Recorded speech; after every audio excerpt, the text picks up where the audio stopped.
best man. Yan lang. Sila na ba? Seminar? Hindi ako nakita. Hindi sila nag-seminar?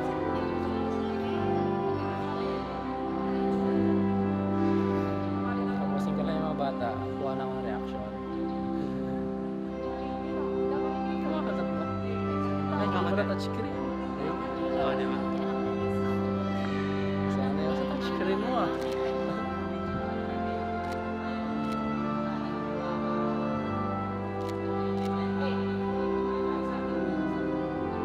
Sana ilaw na lang kulang. Shaky ba? Titipid kasi masyado eh, no?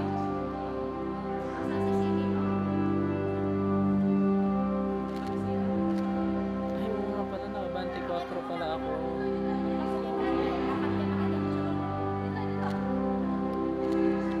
Dapat 60 lang ako. Yeah! Naka 24 pala ako. So, dapat 60 lang siya. Sabi ko. Bakit na? Di ano na yun? Multo na sila. Multo na yung maglakad nila. Sakto lang.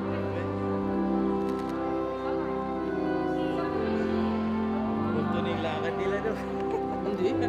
24. Tapos shutter mo, 100. Pasok pa rin yun.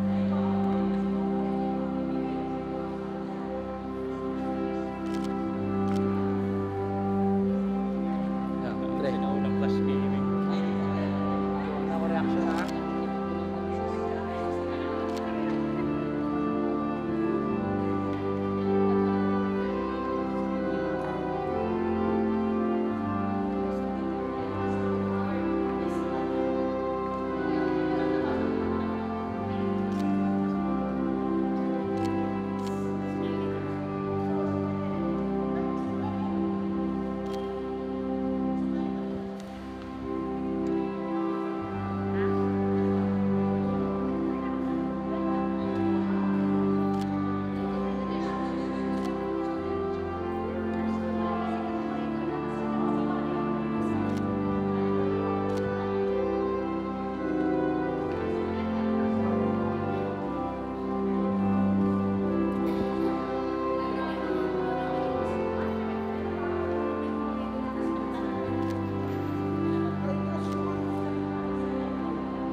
Wala yung diretso naman niya.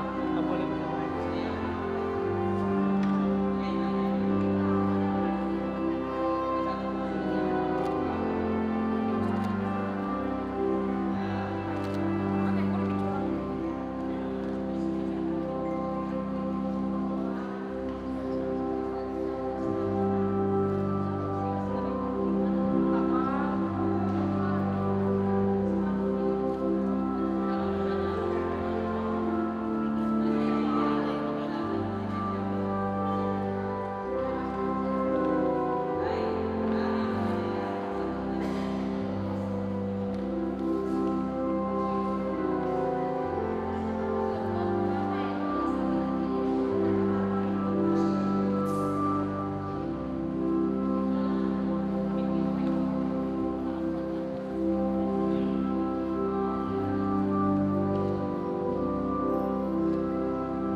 grace of our Lord Jesus Christ, and the love of God, and the communion of the Holy Spirit be with you all. And with your spirit. Dearly beloved, may our God give way to witness and loving union between Delia and Janelle. We pray that their relationship may grow stronger, especially in the challenges of times. May they continue to devote themselves to loving each other as they love God, who is the source of our love and goodness. Let us now sing the Gloria.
Let us pray.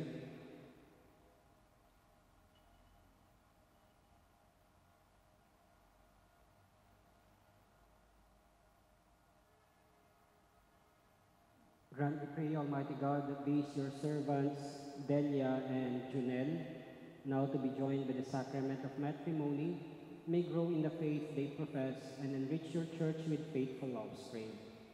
Through our Lord Jesus Christ, your Son, who lives and reigns with you in the unity of the Holy Spirit, one God, forever and ever. Amen. Let us be seated.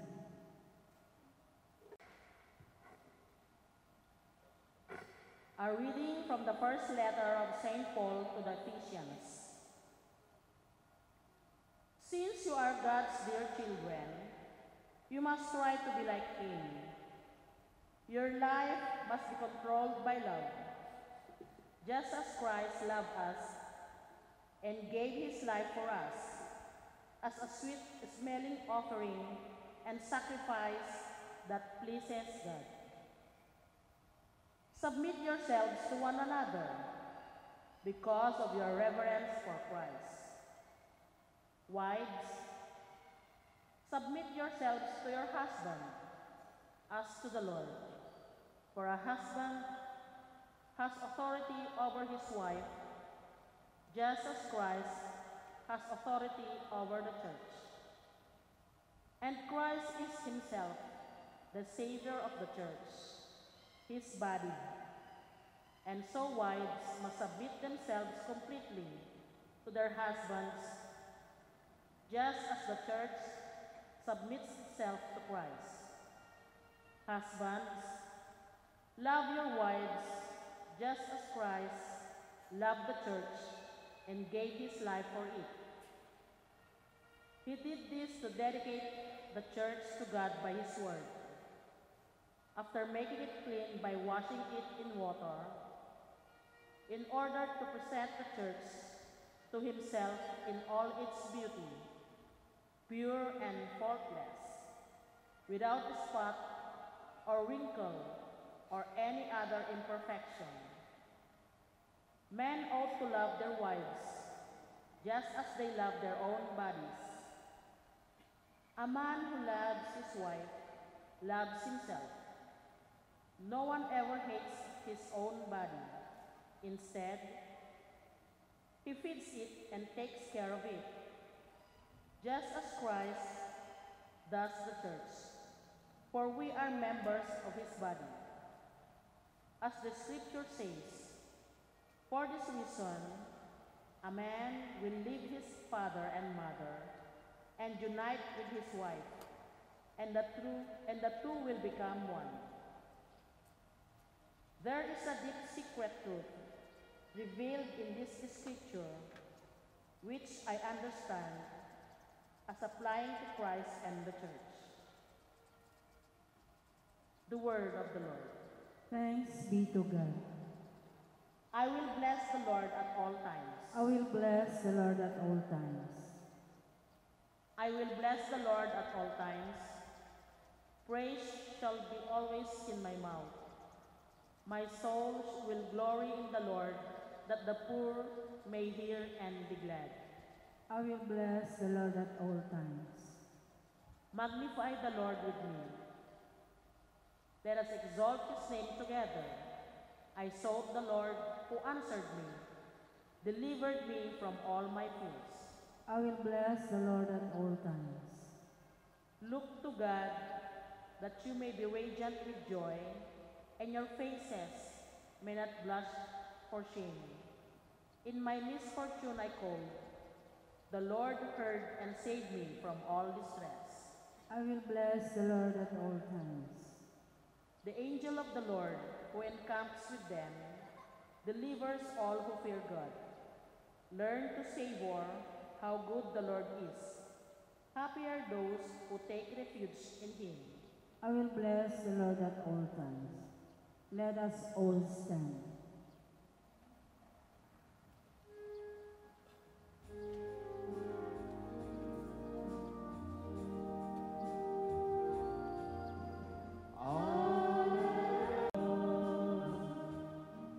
The Lord be with you.